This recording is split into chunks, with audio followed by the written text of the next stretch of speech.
अरे मैंने जो बात कहनी है भूल जाऊंगा तो अपने रहने दो ना।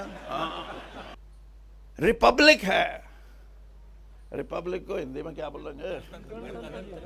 हाँ, ये गणतंत्र है। एक कोई वो आती है दवाई ग्लिसरीन, वो ला दे फिर, तो इनका तो ग्लिसरीन ला ला कर रोए। ये 52 साल हो गए इस धंधे में। अच्छा ज्योतिषी बन सकता हूं मैं। हाँ, राजनीति का ये बदलाव है, ये राजनीतिक दल या राजनीतिक नेताओं की वजह से नहीं, ये इनके कुकर्मों की वजह से, इनकी गलत नीतियों की वजह से।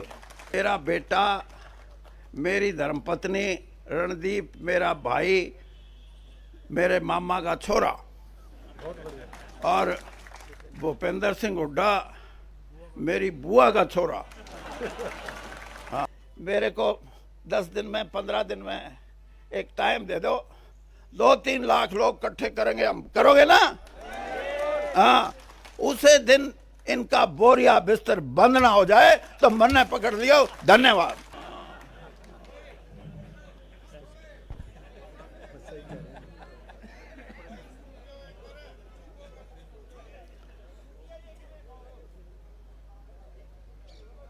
आप सभी साथी जो यहाँ आए हैं, सिर्फ हरियाणा भर से नहीं बल्कि दिल्ली से भी हमारे साथी आए हैं, पश्चिमी उत्तर प्रदेश से भी आए हैं और राजस्थान से भी कुछ साथी हमारे आए हैं और पंजाब से भी। मैं सबसे पहले आपका धन्यवाद करता हूं और आपसे मैं ये समझता हूं कि आप भी मेरे जैसे मैं कर रहा हूं कांग्रेस में शामिल होने की प्रक्रिया में आप मेरे साथ हैं। जरा हाथ खड़े करके बताओ कि आप हमारे साथ हैं। बिल्कुल साथ है साहब। दूसरी बात कि जितने भी हमारे कांग्रेस के नेता भाई मुकुल वासनिक का और हमारा तो बहुत लंबा सफ़र रहा है और सिर्फ पार्टी में नहीं, सैर करने में भी हम। हाँ, और जनरल सेक्रेटरी हमारे बहुत ही, जिन्होंने अभी बात कही, रणदीप जी, हमारी बहन शैलजा जी। अब मैं आपको ये बताऊं हमारी बहन क्यों है ये अभी बैठी कह रही थी कि पालवा से भी आ रहे हैं आदमी। ये पालवा की बेटी है, आपको पता होगा। और हरियाणा कांग्रेस के विपक्ष में जो नेता हैं भाई भूपेंद्र सिंह जी, हरियाणा में विपक्ष के नेता ही नहीं बल्कि हमारे लगभग 10 साल तक हरियाणा के मुख्यमंत्री रहे। और ये भी मेरे भाई हैं। उदय भान जी जो हमारी हरियाणा की कांग्रेस की यूनिट है उसके अध्यक्ष हैं। राजेंद्र कौर जी भट्टल, ये पंजाब की पूर्व मुख्यमंत्री हैं। और अगली ताड़ी इस बात की बजानी है कि जड़े अपना हरियाणा पंजाब न्यारा न्यारा हुआ है वहीं से एमएलए बनती थी ये हमेशा। तो ये भी हमारी बहन है। और कैप्टन अजय सिंह जी, हमारी बहन किरण चौधरी जी, डॉक्टर साहब जो असलम नासिर हुसैन डॉक्टर, ये सचिव हैं। और खड़गे जी के साथ जो अध्यक्ष हैं हमारे, उनके साथ काम करते हैं। और किरण जी का नाम हो गया ना, पवन खेड़ा जी। पवन खेड़ा जी की वाक पटुता, कांग्रेस के बहुत से छंटे हुए जो लोग हैं जिनको वाक पटुता में बीजेपी को हराने की क्षमता है, 15 साल कांग्रेस की सरकार। और इसके साथ साथ मेरी धर्मपत्नी भी हैं। हाँ, और मेरा बेटा भी है। मेरा बेटा, मेरी धर्मपत्नी, रणदीप मेरा भाई, मेरे मामा का छोरा, और भूपेंद्र सिंह हुड्डा मेरी बुआ का छोरा। हाँ, और हमारी बहन शैलजा। ये पालमा गांव हमारा गोती गांव है, और यहीं से ये प्रभुवाड़ा गई हैं इनके बुजुर्ग। और जैसे मैंने बताया कि पूरा कुणबा, और अगर बीजेपी को कोई कटाक्ष करना पड़ेगा कल, तो ये कहेंगे परिवारवाद। हाँ, यानी उसका परिवारवाद तो ये कि 140 करोड़ भी मेरा परिवारवाद। और हमने भाई बहन हैं, हमने हरियाणा की राजनीति में लोगों का साथ दिया है, लोगों ने हमारा साथ दिया है, इसलिए हम यहां बैठे हैं, कोई खैरात में नहीं। और आपने 10 साल में हरियाणा में ये किया कि कोई बनाया ही नहीं अपना। अब जब नहीं बनाया अपना, आज आप मेरे से पूछोगे कि वीरेंद्र सिंह कांग्रेस में क्यों? मैं 2 बात आपको कहूंगा। एक तो ये कि बहुत से साथियों ने इश्तिहार भी लगाए हुए मेरे गाड़ियों पे कि घर वापसी। मैं ये कहता हूं घर वापसी के साथ साथ, घर वापसी तो अलग चीज है, विचारधारा की वापसी है, ये विचारधारा की वापसी। और मैं इसलिए ये बात कह रहा हूं कि मैंने मान्यताओं को निभाया है। जिस दिन पहले दिन मेरा मन बना कि मैं कांग्रेस पार्टी में जाके अपनी बात कहूं, तो मेरे को जयराम रमेश जी से मेरा संपर्क पहली बार हुआ। और जयराम रमेश जी से जब मैंने अपना जिक्र किया, तो उनके शब्द थे ये जो मैं दोहराना चाहता हूं, और जिसकी जरूरत है इस देश की पॉलिटिक्स में, इस देश में के प्रजातंत्र में।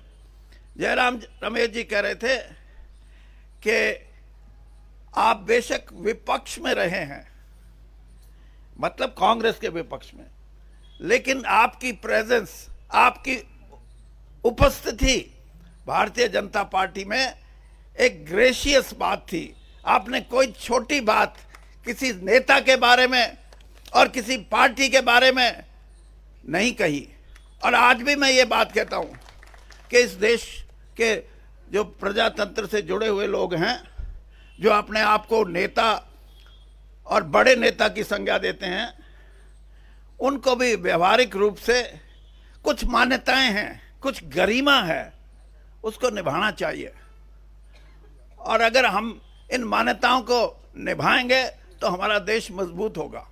तो इसलिए मैं ये बात कही कि मैं, घर वापसी तो है ही, लेकिन विचारधारा की वापसी है। और विचारधारा की वापसी इसलिए, मैं कल मेरी धर्मपत्नी से कह रहा था, मैं कहा ये एक जो हमारा राष्ट्रीय गान है, जन मन गण, मैंने कहा इसका मतलब समझा। ये हिंदी में थोड़ी सी मेरे से ज्यादा तेज है।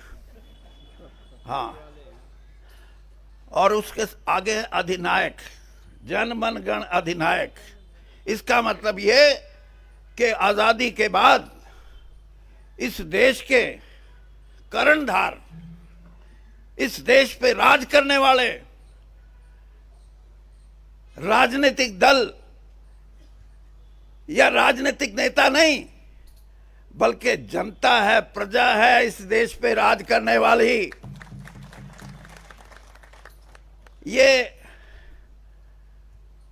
रिपब्लिक है। रिपब्लिक को हिंदी में क्या बोलेंगे? हाँ, ये गणतंत्र है। और गणतंत्र में लोग ही, जिसको डिक्टेटर बोलते हैं, अगर कोई गाने की शब्दों को देखे तो इस देश के सबसे बड़े जो डिक्टेटर की जिसको हम संज्ञा देते हैं वो इस देश के नागरिक हैं, इस देश के गणतंत्र के लोग हैं। और इन्हीं आधार पे डॉक्टर भीमराव अंबेडकर ने इस संविधान की रचना की थी। और संविधान और गणतंत्र, पार्लियामेंट्री डेमोक्रेसी, ये अगर बचानी है तो देश को उठना पड़ेगा।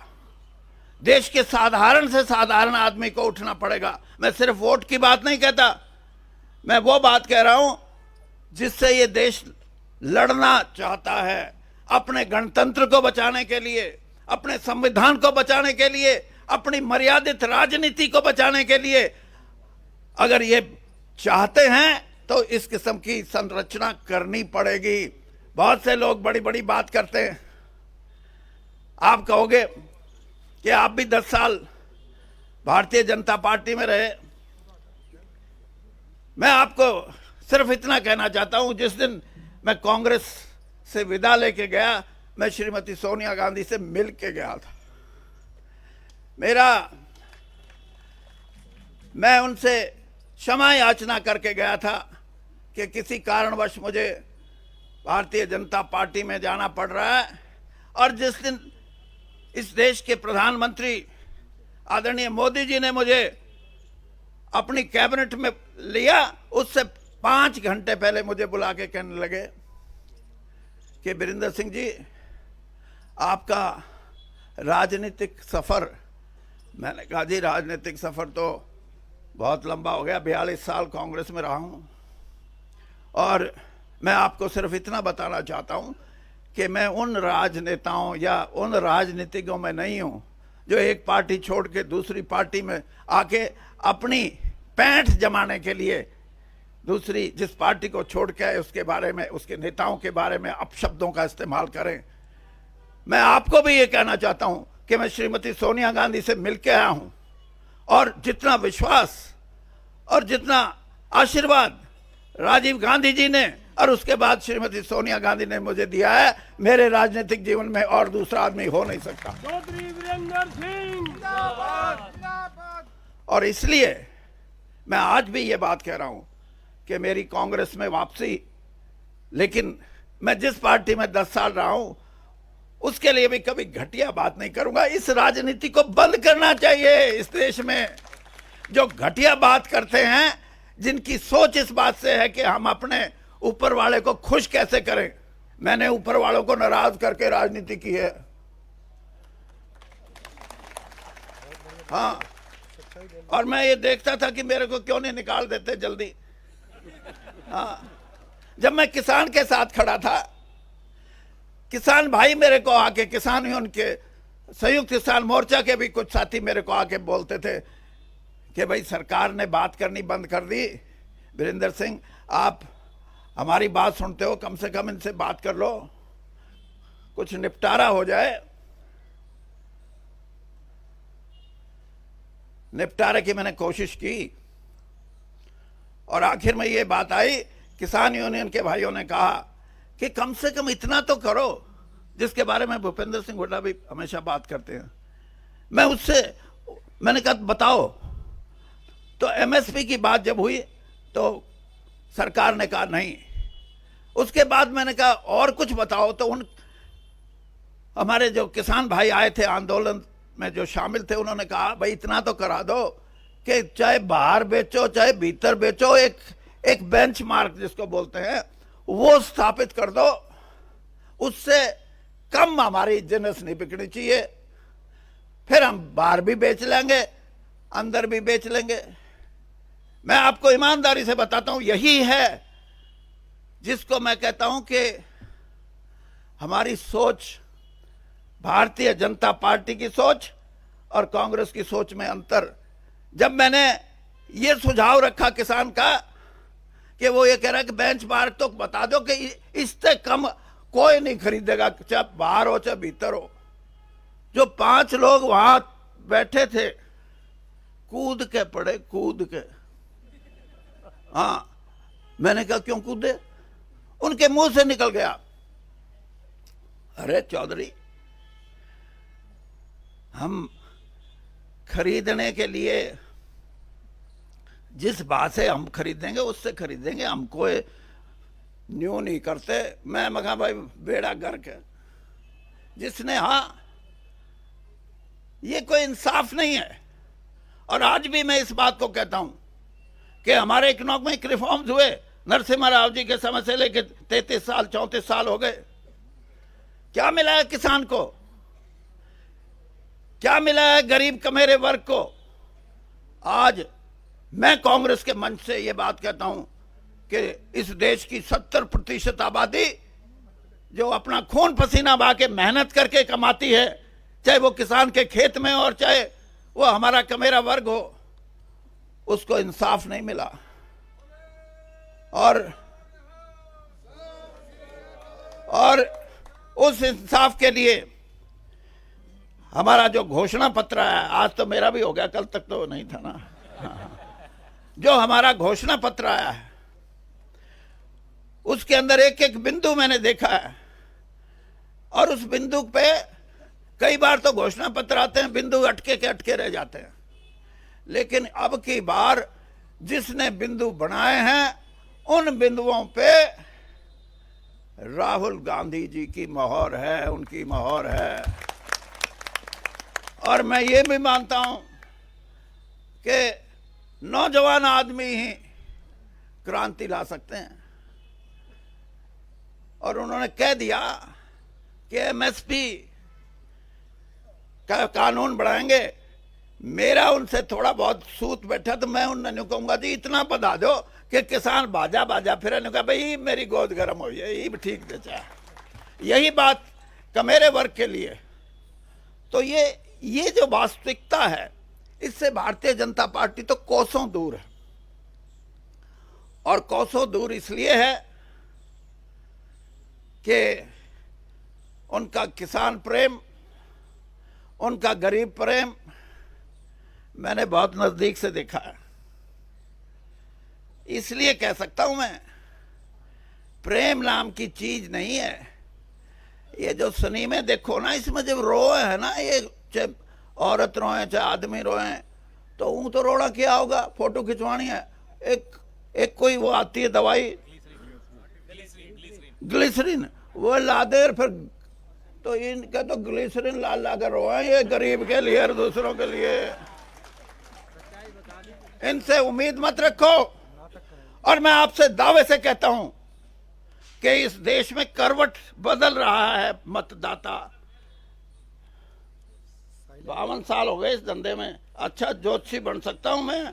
हाँ, राजनीति का ये बदलाव है, ये राजनीतिक दल या राजनीतिक नेताओं की वजह से नहीं, ये इनके कुकर्मों की वजह से, इनकी गलत नीतियों की वजह से।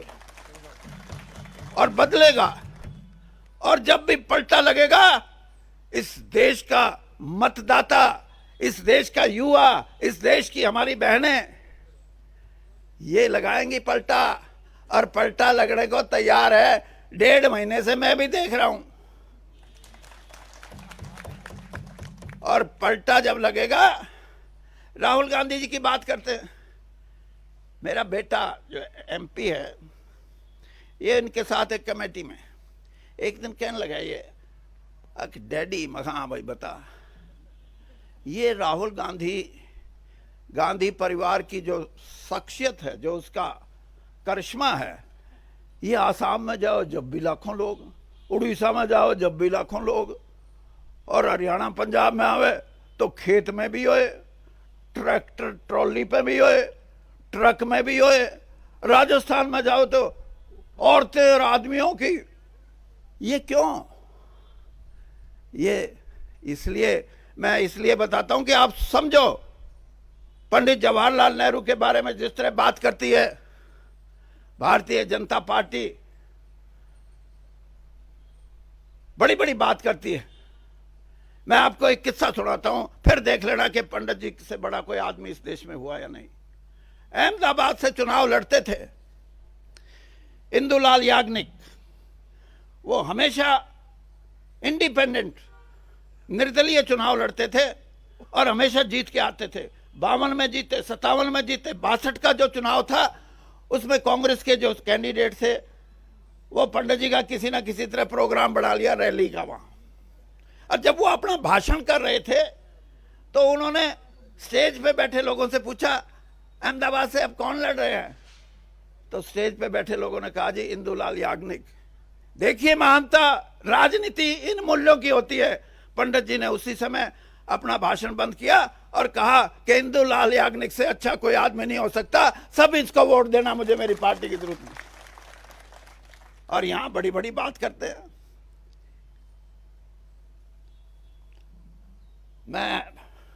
मेरे हरियाणा के सारे नेता बैठे हैं, बहन जी आप भी सुनो, हुड्डा जी, अध्यक्ष जी, रणदीप जी कहाँ गए, वो अपने कैप्टन साहब, हाँ कैप्टन साहब और किरण जी।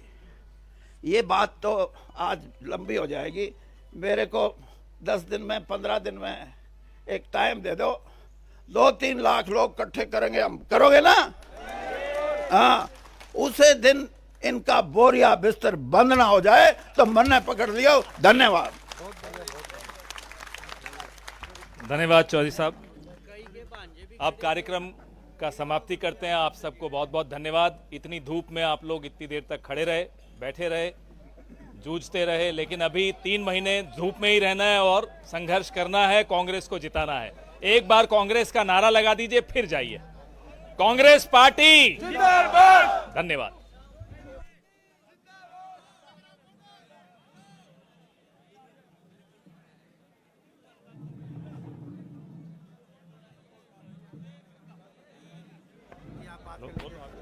हेलो